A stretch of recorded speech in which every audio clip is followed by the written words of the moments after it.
On this walk with UTracks, we're going to be exploring the Camino Portuguese, walking from the colourful city of Porto in Portugal, along the beautiful coastline, over the Spanish border into Galicia, and finishing up in the holy city of Santiago de Compostela.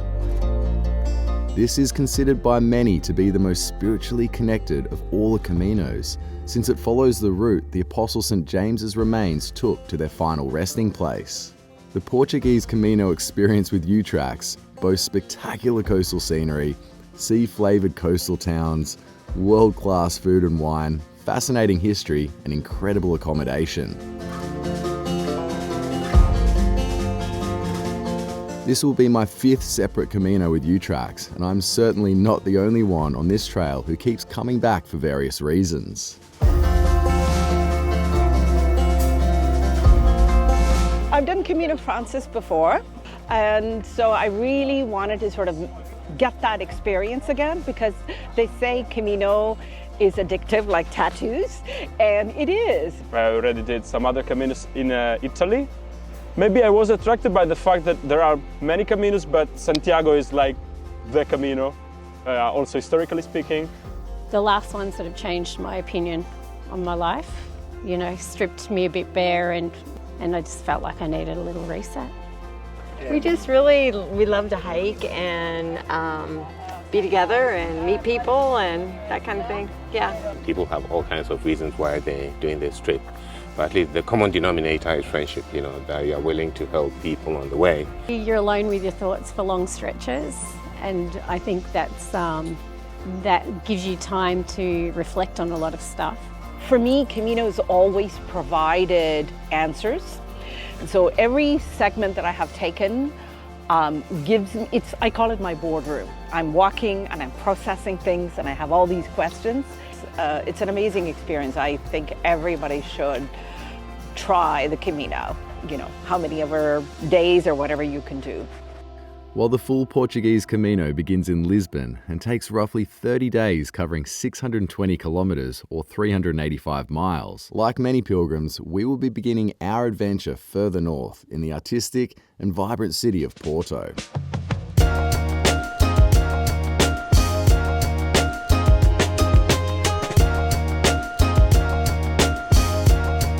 From Porto, there are essentially 2 different trails to choose from, the inland way and the coastal way.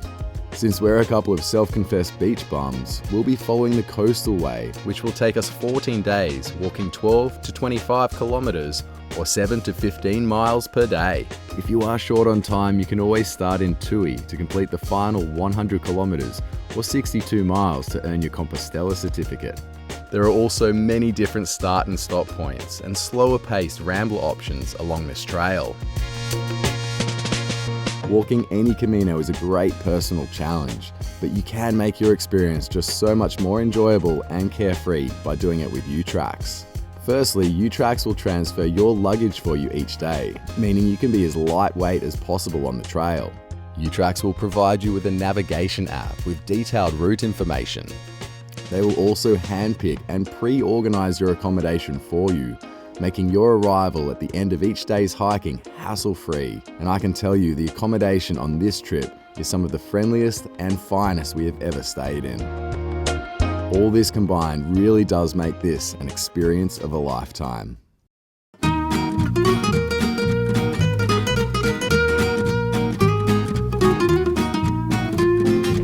Well, once again, we're leaving an incredibly beautiful, incredibly fun little town in our wake, and we're heading off towards the next one.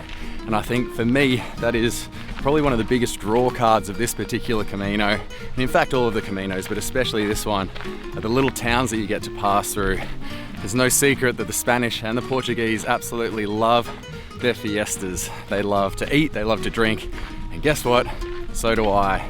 So when we show up in these little towns and they're just so full of culture, they're so full of energy, they're so full of vibe, it really is just such a special experience for you.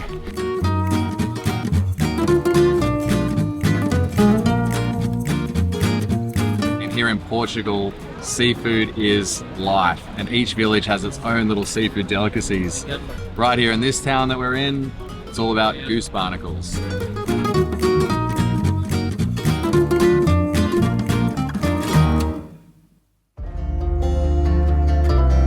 You don't really need much to do this trip, actually. You know, all you need is, the right footwear, a backpack, and that's it. Just go out into the nature, go walking. It's easy, and you find out why it's good for you yourself. Oh.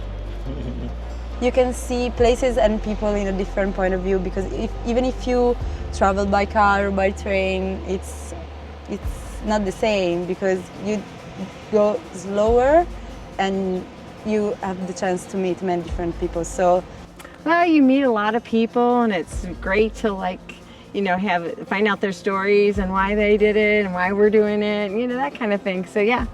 And then you also meet other people and hear their stories, and it also puts a lot more stuff in perspective.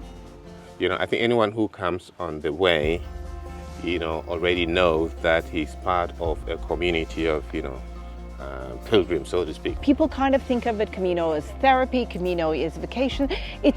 But Camino is different for everybody. And for me, why I love this so much is being out of your elements, out of your comfort in your home, and being here and listening to the trees and listening to the birds. This is incredible. And you take it with you and you live with it forever, and you kind of pine away for the next one. It's hard to explain the feeling of arriving at the Cathedral of Santiago de Compostela after completing a Camino. You just get caught up in the rush of emotion flowing, not only within yourself, but from all your fellow pilgrims coming together from their own epic journeys around Europe. To be a pilgrim is to be part of something ancient, but also something present, something truly special, and you won't ever really know the feeling unless you come and experience this for yourself.